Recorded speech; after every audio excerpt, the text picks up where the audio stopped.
네, 비선 실세 의혹을 두고 여야 공방이 이어지고 있는 가운데 야당인 새정치연합이 오늘로 예정된 일부 상임위원회에 참석하지 않기로 하면서 법안 심사를 위한 임시국회가 시작하자마자 파행을 겪고 있습니다. 네, 국회에 연결해 보겠습니다. 이만수 기자. 네, 국회입니다. 네, 자, 오늘 임시국회가 일부 파행을 겪었다면서요? 네, 그렇습니다. 어제까지 현안 질의를 마친 여야는 오늘 임시국회부터는 본격적인 법안 처리를 위한 상임위원회를 가동시킬 예정이었습니다. 하지만 일부 법안 소위를 제외하면은 상임위는 제대로 열리지 못하고 있습니다. 야당이 비선실세 의혹과 관련한 검찰 수사를 믿을 수 없다면서 청와대 소관 상임위원회인 운영위원회 소집을 요구하고 있고, 반면에 여당은 검찰 수사를 좀 더 지켜보자며 반대하고 있는 것인데요. 새정치연합은 오늘 오전에 의원총회를 열고서 운영위 소집을 요구하며 오늘 계획돼 있던 상임위 3개 가운데 2곳에는 참석하지 않겠다고 밝혔습니다.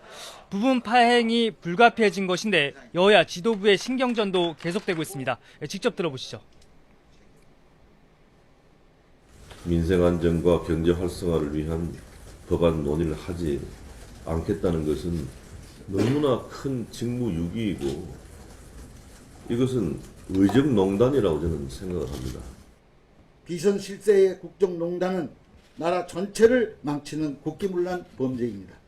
새누리당이 비선 실세 국정농단의 진실을 밝히기 위한 국회 차원의 논의에 즉각 나서주기를 강력히 촉구합니다.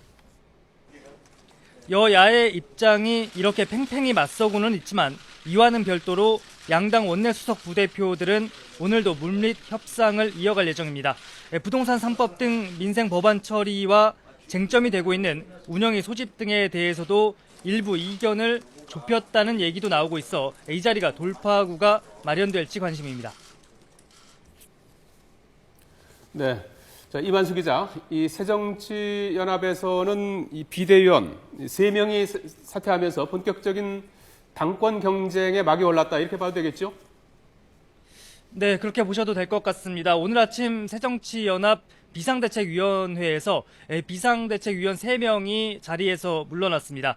이미 전당대회 출마가 예고돼 있던 문재인, 박지원 그리고 정세균 등 3명의 비대위원이 오늘 회의에서 사퇴를 공식화했습니다. 하지만 당 일각에서는 이들 3사람 모두 전당대회에 출마해서는 안 된다는 의견도 제기되고 있어서 공식 출마 선언까지는 아직 변수가 조금은 남아 있습니다. 제3후보로 출마 여부에 관심을 모아온 김부겸 전 의원은 조금 더 지켜보겠다면서 결정을 뒤로 미뤘습니다. 새정치연합은 일단 사퇴한 비대위원 3사람을 대체할 후임 비대위원을 조만간에 선정하고 전당대회 준비위원회도 그동안 난항을 겪어온 당대표 선출 방식을 최종 결정하는 등 전당대회 준비에도 속도를 낼 방침입니다. 지금까지 국회에서 YTN 이만수입니다.